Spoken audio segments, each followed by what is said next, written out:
বিপদে মুসিবতে সহায়তা করো তুমি, দুঃখ বেদনায় শান্ত নাও তুমি। হারানোর ব্যথা যদি ঘিরে ধরে আমাকে,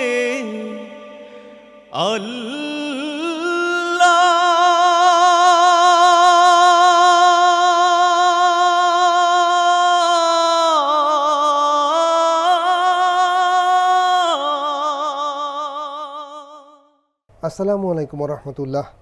এটিএন বাংলার সুপ্রিয় দর্শক, মাহে রামাদান উপলক্ষে এটিএন বাংলার বিশেষ আয়োজন বাংলাদেশ থ্যালাসেমিয়া সমিতি নিবেদিত স্বাস্থ্য সুন্দর অনুষ্ঠানে আপনাদের স্বাগত জানাচ্ছি।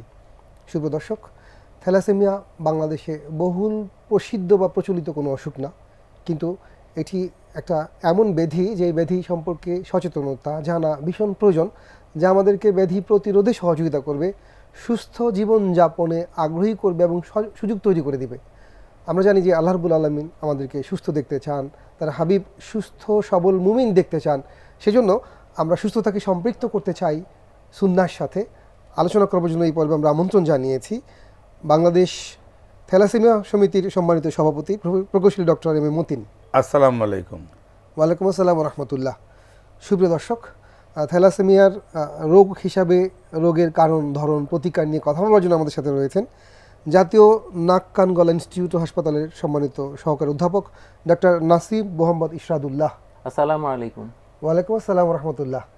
আপনাদের দুজনকেই থ্যালাসেমিয়া সচেতনতা নিয়ে যে আমাদের ছোট্ট আয়োজন স্বাগত জানাচ্ছি।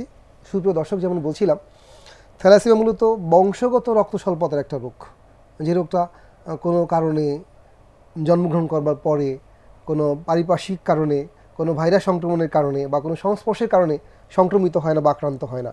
এর সাথে নিতান্তই একান্তই জড়িত আমাদের জন্মগত কারণ, যা আমরা মা বাবা দ্বারা বাহিত ধারক বা বাহক হওয়ার কারণে আক্রান্ত হয়ে থাকি। এটা আমাদের সাধারণ ধারণা, এবং আমি আপনাদেরকে কোন ধরনের দ্বিধা ছাড়াই বলতে পারি যে এই কয়েকদিন আগেও এই অসুখ সম্পর্কে আমার তেমন কোনো ধারণা ছিল না। এবং আমি এটাও বিশ্বাস করি যে বাংলাদেশে শুধু কম লেখাপড়া জানেন এমন লোকই না, বরং উচ্চশিক্ষিত লোকদের মধ্যে এই রোগের খুব বেশি প্রচার রয়েছে বা খুব জানেন, এমন আমাদের ধারণা কম বলেই আমরা শুরুতে যেতে চাই ডাক্তার ইরশাদুল্লাহ আপনার সাথে জানতে চাই যে আসলে থ্যালাসেমিয়া কী ধরনের অসুখ, কিভাবে একটা লোক এই দ্বারা সংক্রমিত হয়। ধন্যবাদ। এটা হচ্ছে আমরা বলি একটা বংশগত অসুখ, বংশগত রক্ত স্বল্পতা বা হেরিডিটারি এনিমিয়া। তো এখানে বাবা এবং মা তারা যদি রোগী নাও হন, তারা যদি বাহক হন, তাদের যদি রোগীর কোনো লক্ষণ নাও থাকে, তাদের সন্তানের রোগটা হতে পারে।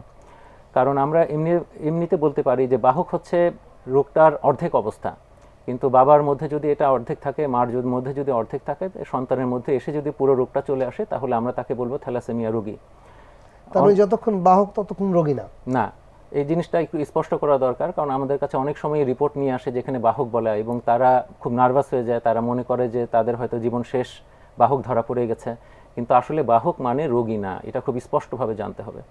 বাহক আপনার আমার মতোই স্বাভাবিক একজন মানুষ, যার শুধুমাত্র রক্ত পরীক্ষা করলেই বাহক অবস্থাটা জানা যায়। তো যদি এরকম কোনো রোগী অবস্থা যদি চলে আসে কোনো শিশুর মধ্যে, এটা অবশ্য সে যখন মায়ের পেটে ছিল তখনই এই ব্যাপারে সিদ্ধান্ত হয়ে গেছে যে সে যখন জন্মগ্রহণ করবে তখন তার মধ্যে এই লক্ষণগুলো প্রকাশ পাবে। সাধারণত লক্ষণগুলো প্রকাশ পায় জন্মের কয়েক মাস থেকে 2-1 বছরের মধ্যেই। তার প্রচুর রক্ত স্বল্পতা থাকে বা এনিমিয়া থাকে, তার রক্ত প্রচুর তৈরি হয় কিন্তু সেগুলো ভেঙে যায়, এই কারণে তার জন্ডিস থাকে। এবং এই জন্ডিসটা আবার লিভারের জন্ডিস না, এটা হচ্ছে রক্ত ভেঙে যাওয়ার জন্ডিস। অনেকে কিন্তু একটু ভুল ধারণা করেন, জন্ডিস হওয়া মানেই মনে করেন যে তার লিভার আক্রান্ত বা ক্ষতিগ্রস্ত, এই জন্য হয়তো লিভারের ডাক্তারের কাছে কয়েক মাস ছুটাছুটি করেন, কিন্তু এটা একটা ভুল ধারণা। তার রক্ত ভেঙে যাওয়ার জন্য যে জন্ডিসটা হয়, এটা কোনো লিভারের সমস্যার জন্য জন্ডিস না। এবং দেখা যায় যে তাকে রক্ত না দিয়ে তাকে বাঁচিয়ে রাখাটা খুব কঠিন হয়ে যায়। তার দৈহিক এবং মানসিক বৃদ্ধিটা ক্ষতিগ্রস্ত হয়, তার পেটটা বড় হতে থাকে। কারণ আমাদের পেটে যেটা আমরা ইংলিশে বলি স্প্লিন বা বাংলায় বলা হয় প্লীহা, এটা হচ্ছে রক্ত ভেঙে যাওয়ার সবচেয়ে সাধারণ একটা জায়গা। এবং যেহেতু রক্ত প্রচুর ভেঙে যায়, এই কারণে তার স্প্লিনটা বা প্লীহাটা বড় হতেই থাকে, তার পেটটা বড় হয়ে যায়, তার হাইট কমে, যেরকম হওয়ার কথা ছিল সেরকম হাইট হয় না, সে একটু শর্ট বা ছোটোখাটো হয় দেখতে। তার চেহারাটা হয়ে যায় অনেকটা আমরা বলি যে চাইনিজদের মতো বা উপজাতীয়দের মতো, কারণ ফেসের যে হাড়গুলোতে রক্ত বেশি তৈরি হয় সেগুলো খুব প্রমিনেন্ট হয়ে যায়, সেগুলো বেশি প্রকাশিত হয়। তার মাথাটা একটু বড় লাগে কারণ মাথার হাড়গুলো একটু বড় হয়ে যায়, এবং আলটিমেটলি দেখা যায় যে তার বোনসগুলো, তার হাড়গুলো খুব দুর্বল হয়ে গেছে, যে কোনো সময় ভেঙে যেতে পারে। এবং আরও ডক্টর আপনি যেরকম বলছেন, তাহলে এটা হলো জন্মের কয়েক মাস থেকে শুরু হয়, প্রকাশ শুরু হয়। এখন আমরা আরো কিছু জটিলতার কথা জানি যে আমাদের বিশেষ করে শিশুরা বাংলাদেশে যখন হয় অনেকেরই জন্ডিস হয় এবং অন্যান্য জটিলতা হয়। ঠিক মানে কোন টেস্টটা করলে বা কিভাবে নিশ্চিত হবো যেটা থ্যালাসেমিয়া হয়েছে? আমরা বলি যে জন্মের বছর খানেক পরে, জন্মের পরপরই না, জন্মের পরপরই করলে একটু কনফিউশন হতে পারে। জন্মের বছর খানেক পরে যদি আমরা হিমোগ্লোবিন ইলেকট্রোফোরেসিস, এটা হচ্ছে আমরা প্রাথমিক পরীক্ষা করি, যদি এই পরীক্ষাটা আমরা করি তাহলে আমরা বুঝতে পারবো যে তার থ্যালাসেমিয়া আছে কিনা। যদি একটু কনফিউশন হয় কোনো কোনো ক্ষেত্রে, তাহলে বাবা এবং মার হিমোগ্লোবিন ইলেকট্রোফোরেসিস করলেও জানা যাবে। এবং আরও কনফিউশন দূর করার জন্য একটু দামি পরীক্ষা করতে হতে পারে, সেটা হচ্ছে ডিএনএ পরীক্ষা আর কি, ডিএনএ টেস্ট কিছু। তবে সাধারণত 99% ক্ষেত্রে হিমোগ্লোবিন ইলেকট্রোফোরেসিস করলেই মোটামুটি বোঝা যায় যে তার থ্যালাসেমিয়া আছে কিনা, অথবা সে রোগী কিনা, সে বাহক কিনা, এই ব্যাপারগুলো জানা যায়। অনেক ধন্যবাদ ডক্টর ইরশাদুল্লাহ। তাহলে আমরা যখন জানলাম যে একজন শিশু পৃথিবীতে আসলো এবং কিছুদিনের মধ্যে নিশ্চিত হলাম যে তার থ্যালাসেমিয়া হয়েছে, এই পর্যায়ে আমরা যেতে চাই প্রকৌশলী ডক্টর এম এ মতিন আপনার কাছে। একজন মানব শিশু, সে শিশু অথবা বড়, যখনই মানে নিশ্চিত হোক যে থ্যালাসেমিয়া আক্রান্ত হয়েছে, সেই ক্ষেত্রে আপনারা কি ভূমিকা পালন করেন? আচ্ছা, এটা আমরা যে ভূমিকাটা পালন করি, আমি যেহেতু বাংলাদেশ থ্যালাসেমিয়া সমিতির বর্তমানে সভাপতি, আমরা 90 সাল থেকে যখন মনে করেন যে আমার বাচ্চার 3 মাস বয়সেই আমরা কিন্তু বুঝতে পারলাম যে বাচ্চা মানে ফ্যাকাশে হয়ে যাচ্ছে। তারপরে আস্তে আস্তে আস্তে তখন এই 90-এর দিকে বাংলাদেশে কিন্তু এই থ্যালাসেমিয়া সম্বন্ধে মানুষ জানতই না। আমার বাচ্চার বয়স আজকে প্রায় 26-27 বছর হয়ে গেল, এবং সে পড়ালেখা করে, কারণ আমরা যতটুকুই বুঝেছি যে তখন আমরা বিভিন্ন দেশে দৌড়াদৌড়ি করতাম। আজকে আমাদের আর এই বাংলাদেশ থ্যালাসেমিয়া সমিতি সেই হাঁটি হাঁটি পা পা করে আমরা আজকে আমাদের সবচেয়ে আমরা বড় যে হসপিটাল আমরা বলবো যে আমাদের বাচ্চাকে বাঁচায় রাখার জন্য দৈনিক মনে করেন যে 60-70-80 জনকে আমরা দৈনিক ব্লাড ট্রান্সমিশন করাতে পারি। আবার আমরা এই ব্লাডের যত রকমের টেস্ট সেটা করতে পারি। আমাদের মডার্ন ব্লাড ব্যাংক, যেখান থেকে আমরা ব্লাড দিতে পারি, এবং আমরা আমাদের হাতে এখন আরও বড় প্রোগ্রাম আমরা নিয়েছি, আমরা খুব সফিস্টিকেটেড ব্লাড ব্যাংক করব। তো আমাদের এটা যখন ধরা পড়ে তখন সাধারণ মানুষ মনে করতো যে এটা রক্ত শূন্যতা, তাকে কই মাছ, মাগুর মাছ, তারপরে ওই আয়রন টনিক, কিন্তু এটা মানে সমস্যাটা তা না। তার রক্ত নর্মালি তৈরি হচ্ছে, কিন্তু 30 দিনের দিনে তার রক্তটা ভেঙে যাচ্ছে।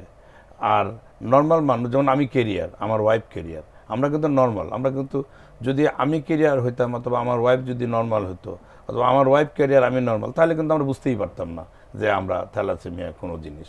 কিন্তু আমরা যখন 2 জন হয়ে গেছে তখনই কিন্তু আমাদের সন্তানের সম্ভাবনা তৈরি হয়ে গেছে। সম্ভাবনা যখন বাচ্চা হবে তার 25 ভাগ সম্ভাবনা হলো পেশেন্ট হবে, আর হলো 25 ভাগ মানে আপনার 100% ভালো হবে, আর 50 ভাগ হবে ক্যারিয়ার।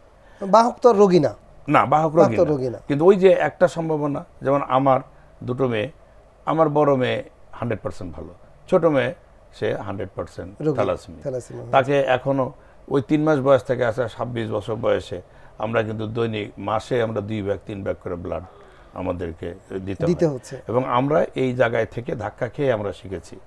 আর আমরা যে বাংলাদেশ থ্যালাসেমিয়া সমিতিতে যে কাজটা করার চেষ্টা করি সেটা হলো যে আমাদের মতন যেন দুর্ভাগ্য কোনো পিতা মাতা যেন না থাকে, যার জন্য ক্যারিয়ার ডিটেকশন, যে আমার যেমন ক্যারিয়ার আমি না জেনে বিয়ে করছি, তো এখন যেহেতু মডার্ন এবং বিভিন্ন দেশে এই ক্যারিয়ারের ডিটেকশন করলে বলা ক্যারিয়ারের একটা বেল পরা থাকে, আচ্ছা বেল পরা থাকে, তখন ছেলে বুঝতে পারে যে কার ক্যারিয়ার, তখন মেয়ে যদি বিয়ে শাদী কথা আসে তখন আর কিছু হয় না, এবং আইডিতে তার ক্যারিয়ার লেখা থাকে।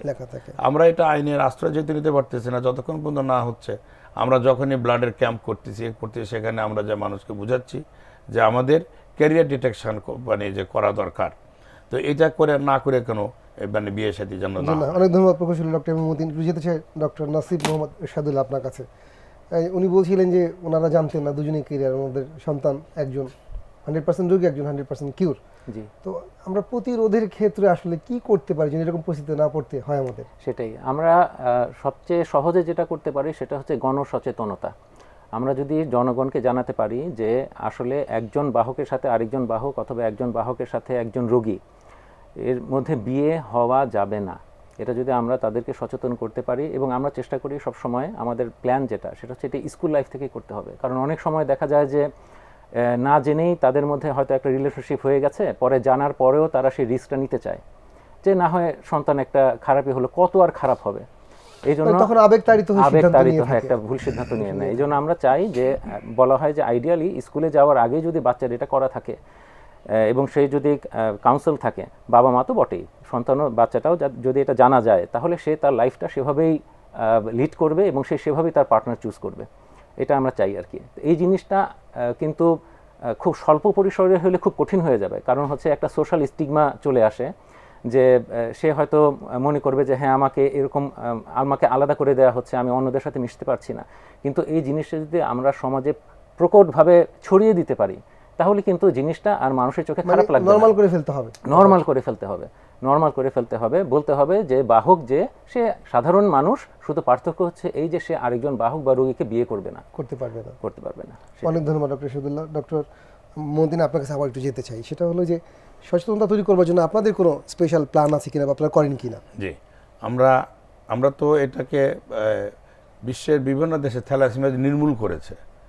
এটার মেন মন্ত্র ছিল যে তার আইডিতে, ভোটার আইডি যেটা, সেখানে ওই বাচ্চা জন্মগ্রহণ করার পরে তার ব্লাড গ্রুপ যেমন লেখা থাকে, কেরিয়ার কথাটা লেখা থাকে। তো তখন আর এখানে সামাজিক বিপত্তি হয় না।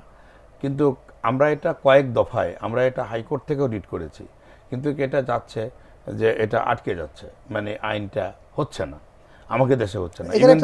দুবাই, সৌদি আরব সবখানেই কিন্তু আছে। একটা প্রবলেম মনে হয় আমাদের দেশের প্রেক্ষাপটে হয়, সেটা যেহেতু আমরা কম জানি, একটা মেয়ে বা ছেলে যখন কেরিয়ার হয়ে যায় আমরা তাকে আসলে রোগী বানাই ফেলি এবং ভাবতেছি যে আমার ছেলেকে তার সাথে বিয়ে দেবো না, মেয়েকে বিয়ে দেবো না। এটা একটু আমাদের হাইলাইট করা দরকার। আমরা কিন্তু এটা কিন্তু আমি কেরিয়ার আমি কিন্তু অসুস্থ না। এই যে আমি আমার আজকে মনে করেন 66 বছর বয়স, আমি কেরিয়ার, আমি নরমাল, কিন্তু আপনার কোনো থ্যালাসেমিয়া কোনো জটিলতা নাই, কোনো কিছু নাই। আমার যদি পার্টনার, যদি আপনার ওয়াইফেরও নাই, ওয়াইফের আছে, ওয়াইফের থাকার কারণে তো কোনো জটিলতা নাই, কোনো লক্ষণ নাই, না কোনো লক্ষণ নাই। কিন্তু আমার বড় মেয়ে যখন হয়েছে তখনও তো আমি কিছু বুঝি নাই। ছোট মেয়ে যখন হইলো তখন আমি দেখতেছি যে জটিলতা, তখন আমরা আস্তে আস্তে আস্তে আস্তে, যার জন্য আমরা যতক্ষণ পর্যন্ত আইনের জন্য আমরা চেষ্টা করতেছি, আমরা হাইকোর্টে রিট করেছি, অন্য সংগঠনও করেছে, কিন্তু এগুলো ওই যায় একটা জায়গায় আটকে যাচ্ছে। আর যেমন আপনি দুবাই, সৌদি আরব, মুসলিম কান্ট্রিগুলোতে, ইন্দোনেশিয়া, সবখানে কিন্তু ওই আইডিতে কিন্তু ক্যারিয়ার কথাটা লেখা থাকে। এবং আমরা ভেরি রিসেন্টলি আমরা গভর্নমেন্টের যেটা ফান্ডিংয়ে এই ব্যুরো অফ স্ট্যাটিস্টিক্সের মাধ্যমে আমরা বাংলাদেশে ক্যারিয়ার ডিটেকশন সার্ভে করেছি। আজকে আমরা বলতে পারি বাংলাদেশের 10 থেকে 12% ক্যারিয়ার।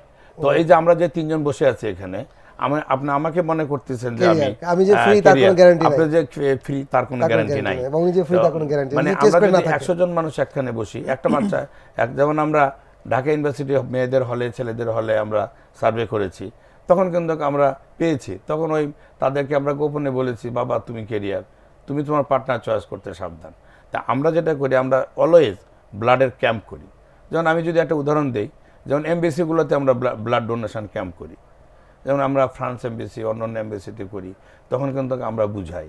যেমন আমরা বিভিন্ন ইউনিভার্সিটি, যেমন আমরা ব্রাক ইউনিভার্সিটি, নর্থ সাউথ ইউনিভার্সিটিতে আমরা ব্লাডের ক্যাম্প করে ধরেন প্রায় 700 ব্যাগ ব্লাড নিলাম। ওই যে ওখানে যায় আমাদের সমিতির আমরা যারা আছি, আমরা তখন বোঝানোর চেষ্টা করি যে আপনারা ব্লাড দিচ্ছেন, আমরা ক্যারিয়ার ডিটেকশন করে দিচ্ছি, যেই আপনি পজিটিভ পাবেন তারা সাবধানে। এইভাবে আমরা একটা যে গণসচেতনতা তৈরি করা। ডক্টর মহিউদ্দিন, আপনাদের সমিতি, বাংলাদেশ থ্যালাসেমিয়া সমিতি একটা বিরাট কাজ করছে, কিন্তু একটা কথা কিন্তু আপনি আপনার কথার মধ্যে বলেছেন যে আপনারা গোপনে বলেছেন ক্যারিয়ারকে, যে সেজন্য তার সঙ্গী চিন্তা করবার ক্ষেত্রে, সিলেক্ট করার ক্ষেত্রে চেষ্টা করে বা সাবধানতা হয়।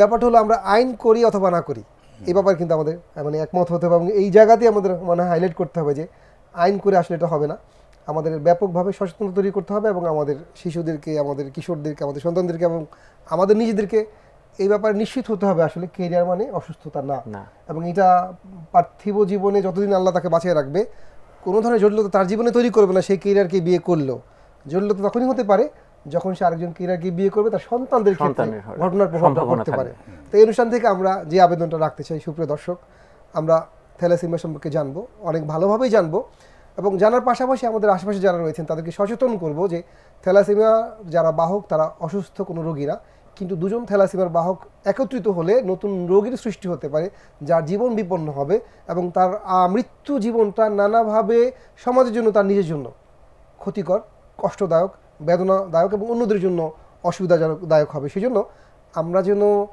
প্রথমত নিশ্চিত হয়ে আমরা কেরিয়ার কিনা, এবং কেরিয়ার হওয়ার পর যেন আমরা বিয়ে করবার ক্ষেত্রে, সম্বন্ধ স্থাপন করবার ক্ষেত্রে কোনো কেরিয়ারকে না বেছে নেই। আমাদের ডক্টর বলেছেন যে স্কুল থেকে এটা করা দরকার, কারণ তা না হলে আবেগ কন্ট্রোল করার ব্যাপারটি কঠিন হয়ে যায়। কিন্তু রামাদানের এই প্রোগ্রাম থেকে আমরা জানাতে চাই, আমরা যদি আমাদের সন্তানদেরকে ধর্মীয় মূল্যবোধে, বিশেষ করে ইসলামী মূল্যবোধে নীতি নৈতিকতা উদ্বুদ্ধ করতে পারি, তাহলে নিঃসন্দেহে সেটি একটি চমৎকার বিষয় হতে পারে। আমরা ডাক্তার আপনার কাছে আবার একটু যেতে চাই, জি। প্রতিরোধের জন্য আপনি কথা বলছিলেন, কি কি স্পেসিফিক ভূমিকা আমাদের নেওয়া দরকার? আচ্ছা, একটা হচ্ছে যে জনসচেতনতা, এটা হচ্ছে আমরা ন্যাশনাল একটা প্রোগ্রাম নিতে পারি। একটা তো মতিন স্যার বলেছিনি যে আমরা আইন করতে পারি, কিন্তু জনসচেতনতার মধ্যে অনেক বাজেটারি ব্যাপার থাকে। সরকার যদি একটা বাজেট দেয় জনসচেতনতার জন্য, যদি টেলিভিশন, পোস্টার, রেডিও এসব জায়গাতে যদি আমরা করি, যেমন আমরা কিন্তু কিছু হ্যাবিট জনগণের মধ্যে করতে সক্ষম হয়েছি। ডায়রিয়া হলে খাবার স্যালাইন খেতে হয়, 90 আমরা এই জিনিসটা জানতাম না, কিন্তু এখন অলমোস্ট 100% মানুষ জানে ডায়রিয়া হলে খাবার স্যালাইন। অথবা আমরা যদি এই জিনিসটা যদি এইভাবে মানুষের মধ্যে সচেতনতা তৈরি করতে পারি, এটা একটা অভ্যাসে পরিণত করতে পারি, যে একটা বাচ্চা যখন স্কুলে যাবে তখন আমরা তার রক্ত পরীক্ষা করতে পারি। যদি রক্ত পরীক্ষা করলে যদি আমাদের সন্দেহ হয় যে এটা থ্যালাসেমিয়ার ক্যারিয়ার হতে পারে, তাহলে আমরা হিমোগ্লোবিন ইলেকট্রোফোরেসিস পরীক্ষাটা করতে পারি। প্রথমে আমরা হয়তো একটা সিবিসি করতে পারি, যেটা কস্ট একটা তুলনামূলকভাবে খরচ কম, সরকারি হাসপাতালে হয়তো 150 টাকার মতো লাগবে, আর ইলেকট্রোফোরেসিসটা আর একটু খরচের। অতএব আমরা প্রাথমিকভাবে সিবিসিটা করতে পারি। তারপরে হচ্ছে যে জনসচেতনতা বললাম। এরপরে আরেকটা স্টেপ আমরা বলি যে হাজব্যান্ড এবং ওয়াইফের মধ্যে বিয়ে হয়ে গেছে, এখন কি করা যায়? এখন আমরা কিন্তু তারা বাচ্চা নেওয়ার আগে আমাদের কিছু কাউন্সেলিং থাকে, কি ধরনের কাউন্সেলিং নিলে, কী রকম পদ্ধতি গ্রহণ করলে সুস্থ বাচ্চা প্রদান করা সম্ভব। সেটা কিছু জটিল পদ্ধতি আছে, সেটা হয়তো বাংলাদেশে অনেক মানুষই সেটা গ্রহণ করতে পারবে না। আর তারপরে হচ্ছে যে কোনো একটা মহিলা হয়তো গর্ভবতী হয়ে গেছেন এবং আমরা জানতে পেরেছি যে গর্ভের সন্তানটা অসুস্থ, রোগী, তখন আমরা কি করতে পারি সেটা নিয়েও অনেক ব্যবস্থা আছে আর কি, তর্ক বিতর্ক হতে পারে। আমরা যদি শেষ পর্যন্ত সে বাচ্চাটা আমাদেরকে রাখতেই হয়, সেই ক্ষেত্রেও হয়তো বাবা মা আগেই জেনে ফেলে, তার মেন্টালি এবং ফাইন্যান্সিয়ালি তারা প্রিপেয়ার্ড হলো যে তাদের এমন একটা সন্তান হচ্ছে, অতএব এর জন্য তারা কি ধরনের প্রস্তুতি নেবেন এই জিনিসটা। অতএব আমরা বাচ্চা যদি, মহিলা কেউ যদি অসুস্থ বাচ্চা গর্ভধারণও করেন, তাদের এটা আগে জানাটা লাভজনক, এই কারণে যে তার মানসিক এবং আর্থিক প্রস্তুতি গ্রহণ করতে পারে। অনেক ধন্যবাদ ডক্টর এরশাদুল্লাহ। একটু জানতে চাই ডক্টর মতিন আপনার কাছে, উনি বলছিলেন যে ফিনান্সিয়ালি একটা প্রিপারেশন লাগে, আসলে ফিনান্সিয়াল প্রিপারেশনটা তো অনিবার্য কেন? আমাদের ফিনান্সিয়াল প্রিপারেশন অনিবার্য না হলে আমাদের বাচ্চা বাঁচানো যাবে না। কারণ শুধু ব্লাড দিলে ব্লাড কমে গেল, মানে কারণ হিমোগ্লোবিন, আমাদের প্রায় 5000 ইনলিস্টেড আমাদের পেশেন্ট আছে। এমন পেশেন্ট আছে ইন্টেরিয়র থেকে, তো জানেই না, যেখানে 14 হিমোগ্লোবিন থাকার কথা তার আছে 4। তো আমাদের ডাক্তাররা ভয় পেয়ে যায়, এই বাচ্চার সাথে কথা বলতেছে, শার্ট করে মারা যেতে পারে। তো এই যে আপনি ব্লাড দিলেই যে সে উঠে যাবে তা না, ব্লাডটা আমাদের ওই থ্যালাসেমিক পেশেন্টদের ব্লাডটা মাত্র 30 দিনের দিনে ভেঙে যাচ্ছে। হিমোগ্লোবিন, হিমো মানে আয়রন, গ্লোবিন মানে প্রোটিন। তো যখনই ভেঙে যায় ওই হিমো আয়রন যাবে কোথায়? সেটা জমা হচ্ছে স্প্লিনতে, প্রথমে জমা হচ্ছে, তারপরে লিভারে জমা হচ্ছে, ব্রেনে জমা হচ্ছে, হার্টে জমা হচ্ছে, এবং যে কোনো সময় সে মানুষটা মারা যাবে। যার জন্য আমরা এই আয়রন সিলিটিং এজেন্ট, আয়রনটা বের করতে হয়, আয়রনটা বের করে ফেলার জন্য যে ওষুধ খেতে হয়, এটা অত্যন্ত কস্টলি। এবং আমাদের বাচ্চা যখন 90-এর দশকে, যখন আমার বাচ্চাকে 72 ঘন্টা আপনি ইঞ্জেকশন দিতে হতো, এটা মানে যে সাবকিউটিনিয়াস, তার মানে বাচ্চাকে আমি সেই ইলেকট্রনিক পাম্প এবং ওষুধ বেঁধে রাখে দেয়া বাচ্চা ঘুমাতো, পড়াশোনা করতো, এইভাবে পড়াশোনা করেছে, পরীক্ষা দিয়েছে। তো আমরা চাই না যে আর কোনো বাচ্চার ক্ষেত্রে এই ঘটনা ঘটে। আমরা একটা জিনিস চাই যে আমাদের মতন যেন আর কেউ না হয়। আর এটা একেবারে ওই অনেক ব্যয়টা, আমরা যেমন 500 পেশেন্টকে আমরা বিনা পয়সায় দিচ্ছি। আমাদের মেন কি যে সোর্স কি, আমাদের নিজের কন্ট্রিবিউশন, সরকার আমাদের কিছু পয়সা আমাদের সমিতিকে দেয়, আর আমরা খুবই সামান্য জাকাত, সেটা। আমাদের এই যে রমজান আসতেছে, আমাদের হোয়াট ইজ ডোনেশন, মানে হোয়াট ইজ জাকাত। জাকাত যে শুধু লুঙ্গি গামছা কিনে দিলাম সেটা না, এই যে আমাদের জাকাত ম্যানেজমেন্ট যে আমাদের একটা বোর্ড আছে, সেখান থেকেও কিন্তু আমরা একটা সার্টেন Amount পেয়ে থাকি। আবার আমাদের অনেক আছে যে তারা বলে যে এই 5টা বাচ্চার দায়িত্ব আমার, সে তার জাকাতের পয়সা দিচ্ছে। আমাদের জাকাতের ফান্ড আছে, আমরা যেমন এখান থেকে আমরা প্রায় 500 জনকে আমরা কিন্তু এই Free treatment free, দিচ্ছেন। মানে আমাদের কিন্তু মাত্র একটা ব্লাড ট্রান্সফিউশন করাতে একটা মানুষের 1200 থেকে 1300 টাকা ব্যয় হয়। তারপর আয়রনের জন্য টাকা লাগে। ওই আয়রন সিলিটিং এজেন্ট এটা হিউজ কস্টলি, আচ্ছা। এবং এটা এক সময় এই একটা ট্যাবলেট দাম $8 করেছিল। আজকে আমরা এটা ট্যাক্স তুলেছি, তারপরে এখন বাংলাদেশে আমরা তৈরি করতেছে, আমরা মানে ইন্ডিয়া থেকেও আসে, তারপরে থাইল্যান্ডের থেকে আসে, আমাদের নিজের দেশেও আমাদের এই যে বাংলাদেশ থ্যালাসেমিয়া সমিতি আমাদের কাউন্সিলিংয়ের কারণে তারা আজকে এখানে দেখতেছে না এটা তো এখানে এই ওষুধটাও তো চলে, এবং তারা এটা তৈরি করছে, এবং এইটাই খুব কস্টলি। আমরা আপনি মনে করেন ব্লাড ট্রান্সফিউশন তো মাসে 2বার করলে আমার বাচ্চার হয়তো 12 দুগুণে 2400 টাকা যাচ্ছে। কিন্তু অনেক ফ্যামিলি সেই 2400 টাকাও তো অনেক টাকা। নাই, কিন্তু ওই যে আমরা দিচ্ছি, আমরা যেটুকু মানে জাকাত পাচ্ছি সেটা অপ্রতুল। অপ্রতুল। আমরা 500 জনকে দিচ্ছি অনেক কঠিন পরীক্ষার মাধ্যমে, তারপরেও আরো ডিমান্ড, তো এটা আমরা করছি। প্লাস আমরা বিভিন্ন জায়গায় আমরা কাউন্সেলিং করতেছি, বিভিন্ন দেশে করতেছি, তখন মানুষে আমাদের টাকা দেয়, সেটার একটা আলাদা আমাদের বোর্ড আছে, সেই বোর্ড সে অ্যাকচুয়ালি জাকাত পাওয়ার যোগ্য কিনা সেভাবে- সেটা বুঝে তারপরে আমরা এটা অনেক ধন্যবাদ একটু প্রফেসর এই ডক্টর খরচের ব্যাপারে একটু সাপ্লিমেন্ট করি। স্টাডিতে দেখা গেছে, গবেষণায় দেখা গেছে, থাইল্যান্ডে একটা বাচ্চাকে যদি 50 বছর আমরা খুব ভালো চিকিৎসা দিই, তার পেছনে 2 কোটি টাকা খরচ হবে। বাংলাদেশের প্রেক্ষাপটে হয়তো কিছু কম, কিন্তু সেটাও খুব কম হবে না। খুব আরো একটা বেশি কম খুব হবে একটা না, কম হবে না। খুব একটা কম হবে না। তো অনেক ধন্যবাদ প্রকৌশলী ডক্টর এম এ মতিন, ধন্যবাদ ডক্টর নাসিব মোহাম্মদ ইরশাদুল্লাহ। সুপ্রিয় দর্শক, আমরা থ্যালাসেমিয়ার প্রাসঙ্গিক নানা বিষয় এবং খরচের বিষয় নিয়েও কথা বললাম এর ভয়াবহতা নিয়ে, এবং থ্যালাসেমিয়া সমিতির সভাপতি যার একটি সন্তান থ্যালাসেমিয়া আক্রান্ত, আপনারা দেখেছেন যে কি আবেগ নিয়ে তারা কথা বলছে, এবং তারা অন্য মানুষের কল্যাণ করবার আগে নিজেদের কল্যাণ করতে যে একটা সমিতি গড়ে তুলেছে। তো আমরা যারা এই বিপদ থেকে দূরে আছে, আল্লাহ আমাদেরকে ভালো রেখেছেন, তাদের আর্থিক সঙ্গতি রয়েছে, আসুন সরকারিভাবে বেসরকারিভাবে আমরা এই সমিতির সাথে সম্পৃক্ত হই, সংযুক্ত হই, বাংলাদেশকে থ্যালাসেমিয়া মুক্ত একটি চমৎকার স্বাস্থ্যকর, সুন্দর, সুস্বাস্থ্যপূর্ণ দেশ হিসেবে গড়ে তুলি। তাহলেই আমাদের এই শিক্ষা, আমাদের রামাদান, আমাদের সাধনা সার্থক হবে।